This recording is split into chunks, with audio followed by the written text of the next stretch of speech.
In part 1 of this demo, I created the calendar dates and got things set up for us to start visualizing the dates as squares on the calendar. I'll modify the drawDays function where we add the groups to the day class. Each one of these groups needs to be translated to the location of the calendar box.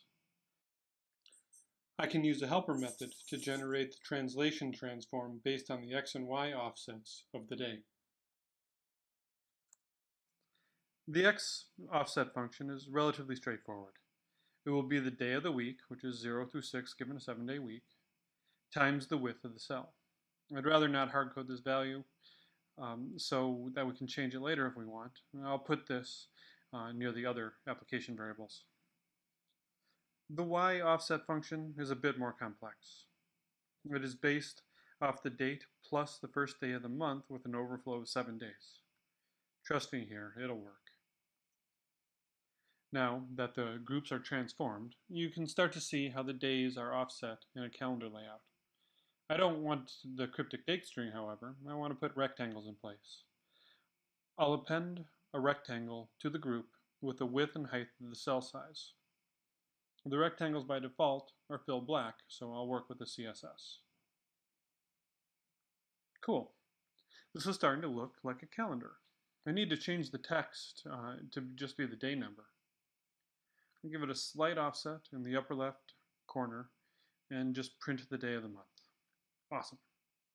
Now, I'd like to print the month label and the day labels. So I need to offset the calendar a bit.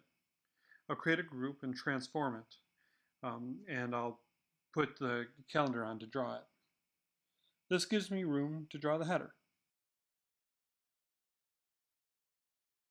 For now, it'll just be a text element with a bit of an offset. The text will come from the month index. The date class in JavaScript doesn't include actual month names, so I will supply them in an array. I can use CSS on the header text to make the font larger. I need day names as well. I'll define them here so that I can print them out. I'll create another group and offset it below the month name.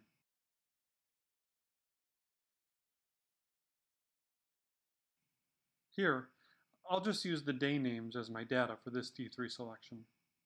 I'll transform it as text elements with an X offset based off the index. Since the data is just a string, I can pass the string constructor to the text function. This is equivalent to creating an identity function, but the string is a nice shorthand. This concludes part 2. In part 3, I'll hook up mouse events and start displaying stickers on the days.